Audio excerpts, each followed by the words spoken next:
सक्रांतो यानि दन्तानि हवनस्य कव्यानि च तानि तानि ददातो जन्मकोटि सर्वफलम् तिल तर्पणम स्नान दानम होम जपे च क्रिया सक्रांतियानि क्रियन्तो यक्षणे पूर्ण फला। उपरोक्त श्लोक में संक्रांति की संक्रांति संक्रमण शब्द से बना है, जिसमें किसी वस्तु का, किसी भी अवस्था का, किसी ग्रह का एक स्थान से दूसरे स्थान में, एक व्यक्ति से दूसरे व्यक्ति में, या एक राशि से दूसरी राशि में संक्रमण संक्रांति कहा जाता है। जिसका साधारण सा उपाय, कोरोना के समय एक संक्रमण रोगी था जो एक व्यक्ति से दूसरे व्यक्ति में प्रवेश कर गया। तो संक्रांति क्या है कि भारतीय सत्य सनातन पंचांगों में वर्ष को दो भाग, उत्तरायण और दक्षिणायन, सूर्य की गति के आधार पर दो अयन में बांटा गया और प्रत्येक अयन में 6 माह,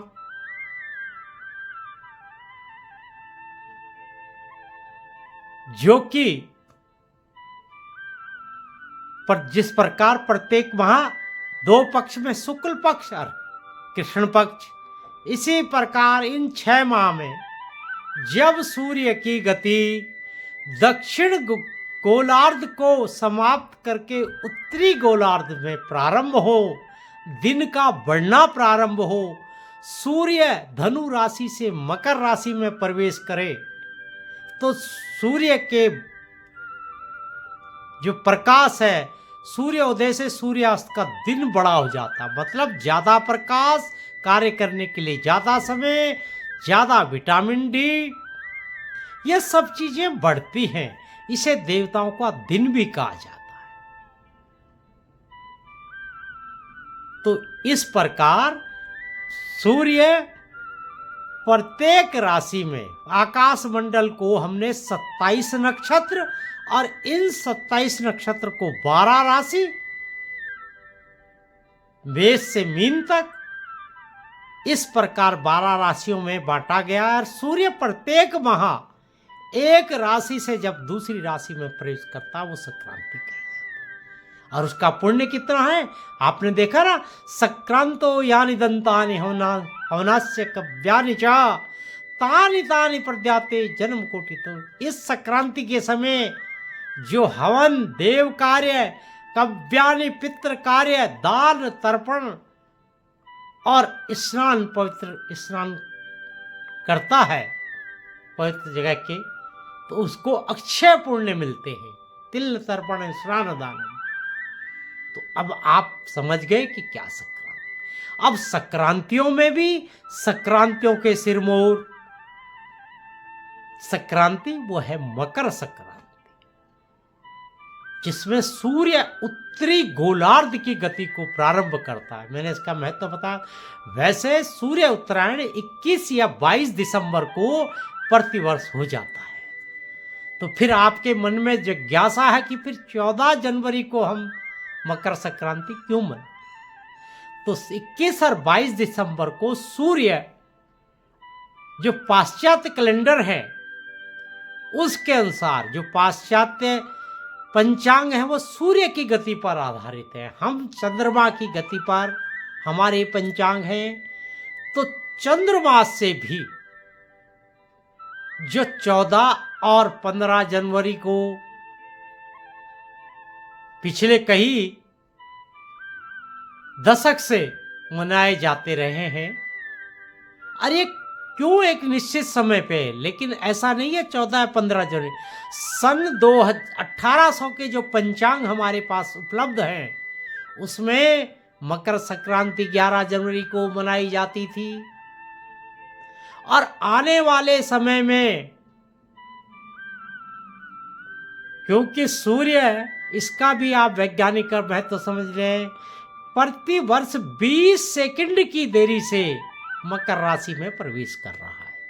तो यदि इसकी आप गणना करें तो 72 वर्ष में सूर्य मकर राशि में एक दिन बाद, मतलब यदि आप 2000 में 13 और 14 जनवरी को 2025 प्रत्येक 72 वर्ष के लगभग मकर संक्रांति एक दिन बढ़ जाएगी। महाभारत काल में जो हमने देखा कि मकर संक्रांति का त्योहार दिसंबर तक में भी आया है, दिसंबर में ही आती थी, 1800 में 11 जनवरी को, 1964 तक 13-14 जनवरी को, और अब ये 14 और 15 जनवरी को आ रही है। तो आप इसको स्पष्ट रूप से समझ लें। अब ये त्योहार मनाया क्यों जाता है, कब से मनाया जाने लगा? तो त्रेता युग में, भगवान राम के जो युग, त्रेता युग में इसकी हम बात करें तो राजा सगर के 60,000 पुत्र, जो मुनिश्रेष्ठ के क्रोध की अग्नि से, क्रोध के, जब वो यज्ञ का घोड़ा उनके आश्रम में किसी ने बांध दिया तो उन 60,000 पुत्र जब वहां राजा सगर के पुत्र आए तो उन्होंने भूलवश ऋषि को ही उस घोड़े को चुराने का आरोप लगाया, तो ऋषि ने भस्म कर दिया। तो राजा सगर के पुत्र राजा भगीरथ ने घोर तप के पश्चात देवलोक से गंगा का अवतरण धरती पर कराया। वो दिन था गंगा दशहरा, ज्येष्ठ शुक्ल की पक्ष की 10वीं तिथि को, और उसके पश्चात गंगा अपने उद्गम स्थल से भगीरथ राजा के पीछे होती होती ठीक मकर संक्रांति के दिन कपिल मुनि के आश्रम पर उन 60,000 पुत्रों का मुक्ति प्रदान करते हुए उसी दिन सागर में मिली, जो आज भी त्रेता युग से अब तक गंगा सागर जैसा पवित्र स्थान बन गया है। कहा जाता है ना, सारे तीर्थ बारंबार, गंगा सागर एक बार। आज भी कितना विशाल मेला लगता है, विशाल जन समुदाय, जन समुद्र बढ़ता है। राज्य सरकार, केंद्र सरकार, सेना, पुलिस, प्रत्येक संगठन उसको सुरक्षित बनाने के संकल्प में लगा रहता है। और इस पवित्र स्थल पर जहां कपिल मुनि का आश्रम है, हम इस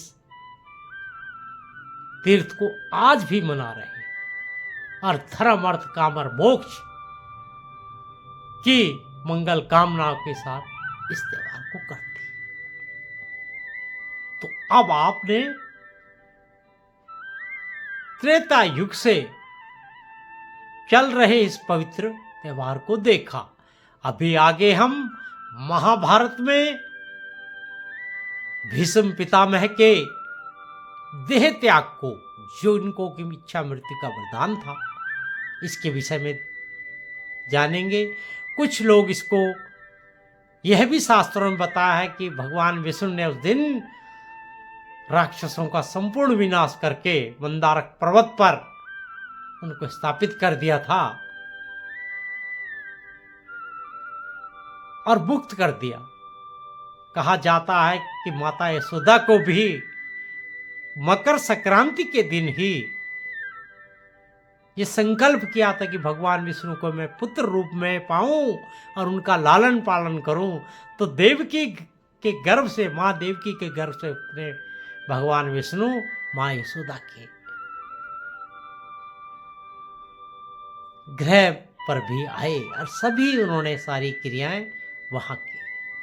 तो इसके अनुसार अब आप मकर संक्रांति के मनाए जाने का कई युगों से और आज भी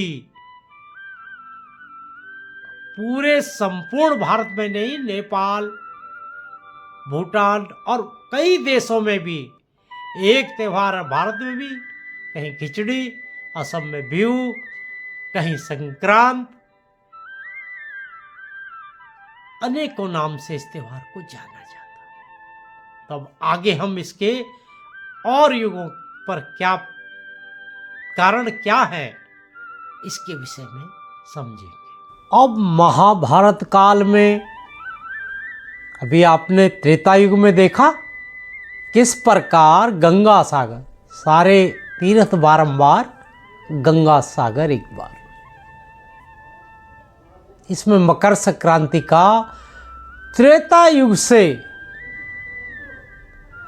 महत्व देखा, जो आज तक, और अभी मकर संक्रांति पर राज्य सरकार और केंद्र सरकार ने इसकी व्यापक व्यवस्था की है।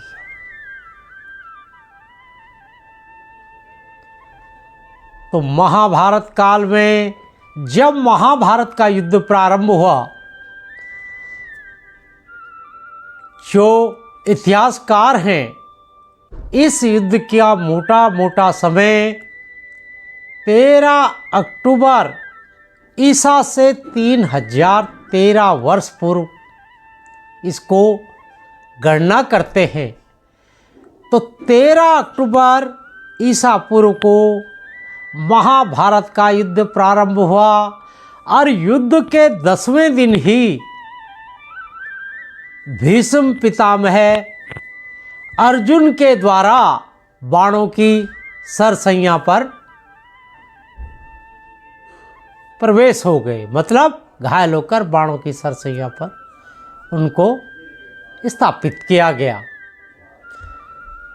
तो इस बाणों की सरसैया से ठीक 58 दिन तक, क्योंकि भीष्म पितामह को इच्छा मृत्यु का वरदान प्राप्त था कि वो जब तक चाहेंगे अपने प्राणों को सुरक्षित रख सकते हैं।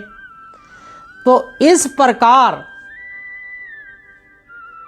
भीष्म पितामह ने कहा था, अग्नि ज्योतिर शुक्ल षड्मासो उत्तरायण तत्र प्राता गच्छन्ति वस विद्दो विद्वानो जना। तो भीष्म पितामह ने कहा था, जो अग्नि ज्योति का प्रकाश, मैंने बताया था ना कि उत्तरायण में सूर्य का प्रकाश बढ़ता है, शुक्ल पक्ष हो तो शुक्ल पक्ष उत्तरायण का समय पवित्र मकर संक्रांति से, आप फिर कहेंगे कि आपने कहा 21-22 दिसंबर, वो सौर मास से था, जो हमारे सनातन धर्मीय पंचांग चंद्रमास से थे। उस उत्तरायण के उस प्रकाश में मैं प्राण तजूंगा और मकर संक्रांति के दिन ही भीष्म पितामह ने अच्युतम केशवम नाम नारायणम कृष्ण दामोदरम वासुदेवम, हरि भगवान श्री हरि का ध्यान करते हुए, साक्षात उनका स्मरण करते हुए अपने शरीर को भौतिक गति को त्याग कर उत्तम गति को प्राप्त किया। तो ये महाभारत का समय। इसके अलावा भी इतिहासकार कई चीज़ें बताते। खगोल शास्त्र के अनुसार ये पिता पुत्र का मिलन है। सूर्य धनु राशि से मकर राशि, जिसका स्वामी शनि है, अपने पुत्र के घर जाते हैं और उनके दोनों के मिलन से एक प्रकाश, ऊर्जा और पवित्रता पैदा होती है, देवताओं का दिन होता है।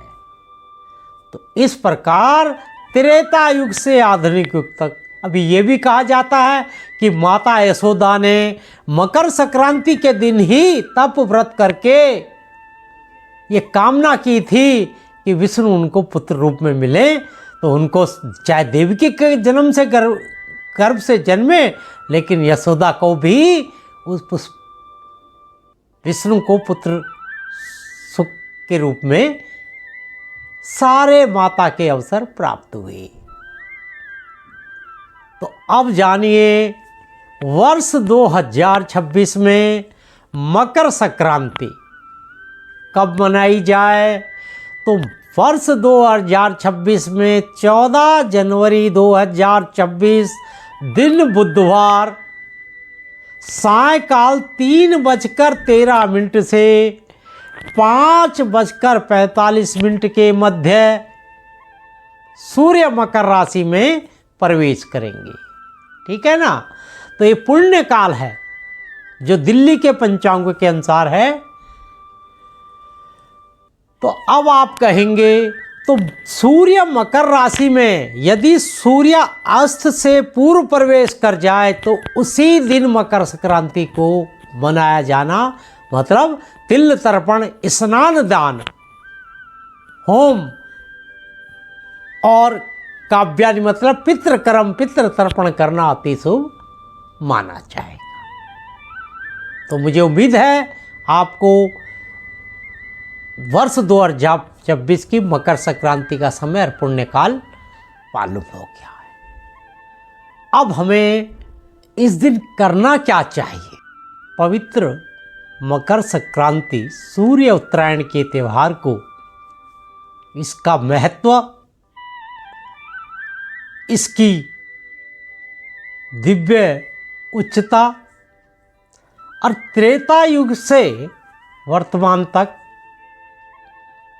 इसके मनाए जाने के विशिष्ट उद्देश्य और वर्तमान सन 2026 जो अंग्रेजी सन है, संवत 2082 में ये 14 जनवरी 2026 दिन बुधवार को सायकाल 3:13 से 5:45 तक शाम को सूर्य मकर राशि में प्रवेश करेंगे। तो एकादशी की भांति यदि सूर्य का मकर राशि में प्रवेश सूर्य अस्त से पूर्व हो जाए तो उसी दिन संक्रांति मनाई जाएगी। ये भी निश्चित हो गया।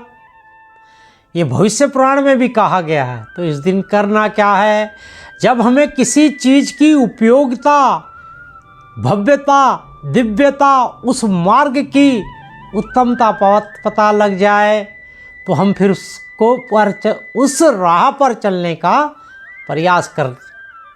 करने का प्रयास करते हैं।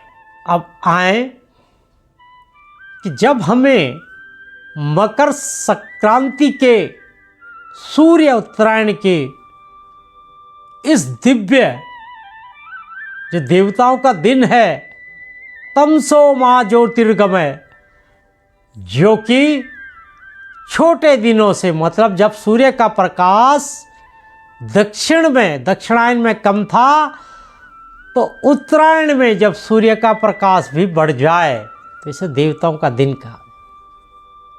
तो इसका महत्व हमें पता लग गया। यह भी हमें पता लग गया कि वर्ष 2026 अंग्रेजी सन के अनुसार ये 14 जनवरी 2026 दिन बुधवार को सायकाल 3:13 से 5:45 पर सूर्य मकर राशि में प्रवेश करेंगे, जो कि सूर्यास्त से पहले का समय। भविष्य पुराण बताता है कि यदि सूर्य मकर राशि पर सूर्यास्त से पूर्व ही प्रवेश कर जाए तो उसी दिन मकर संक्रांति को मनाना चाहिए। तो शास्त्र ऐसी आज्ञा दे रहे हैं। तो अब इस पे करना क्या है, जिस रास्ते पे हमें चलना है, हमें भी अधिकतम धर्म, अर्थ, काम और मोक्ष की प्राप्ति हो, इसके लिए प्रातःकाल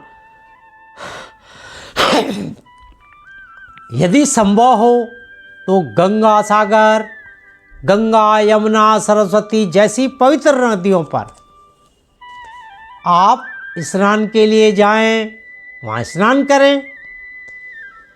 और भाई स्नान और दान ये तो अपनी सामर्थ्य से है ना, हर व्यक्ति तो गंगा सागर नहीं जा सकता। देश, काल और परिस्थिति के अनुसार यदि वहाँ ना जा पाए तो घर पर ही गंगा, यमुना सरस्वती जैसी पवित्र नदियों का जल।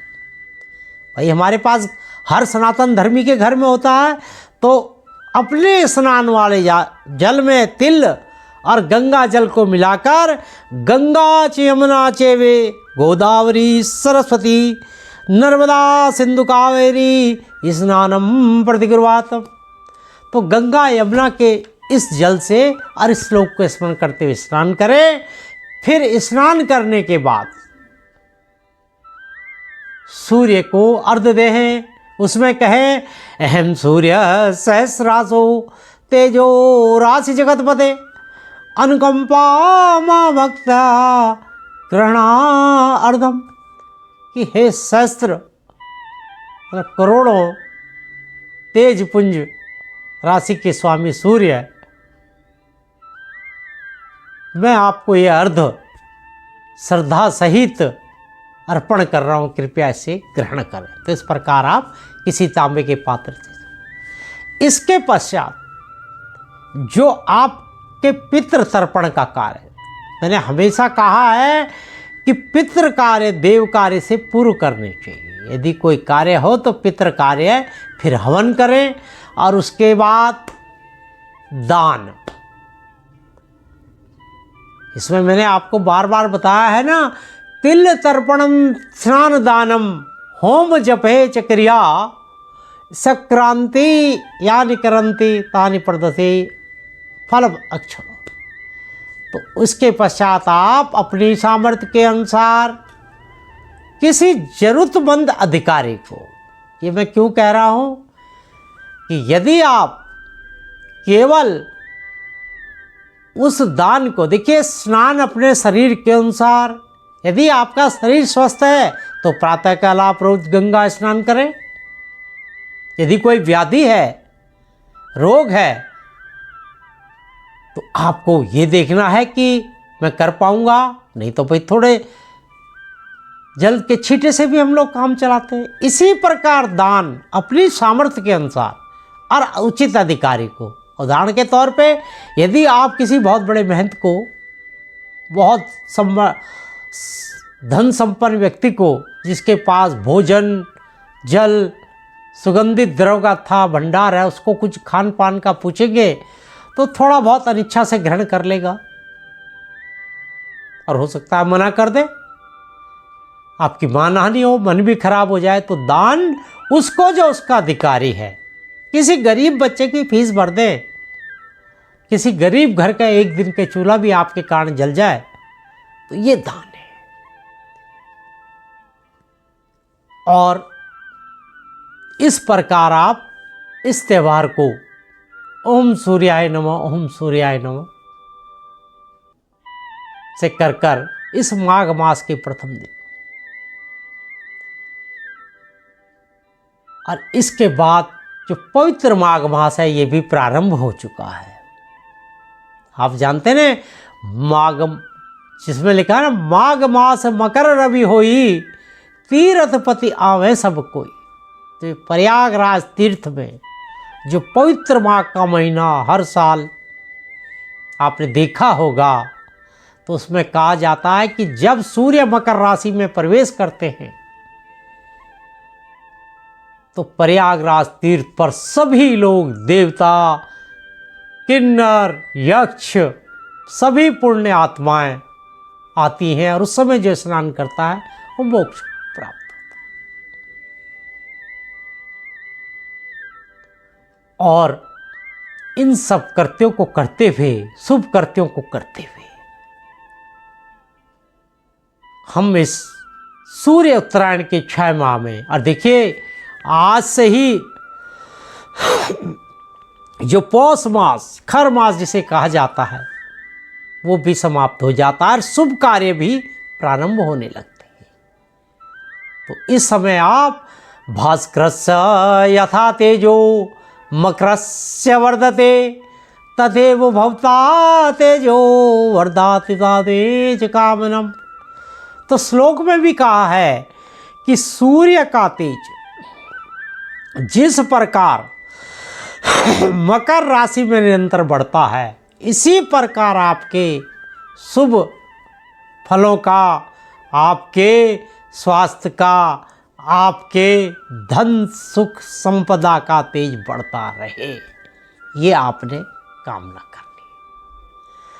तो मुझे उम्मीद है कि तिल्लगुड़म च मधुर जीवन भवतो भवतो सुगंधितम मकर संक्रांति च सुमंगलम। आप सबको जो पवित्र मकर संक्रांति का त्यौहार, सूर्य की पूजा और माघ मास भगवान विष्णु की पूजा मंगलमय हो। ये मकर संक्रांति आपके लिए नया जीवन का प्रयास लाए। इन्हीं मंगल कामनाओं के साथ जय बद्री केदार।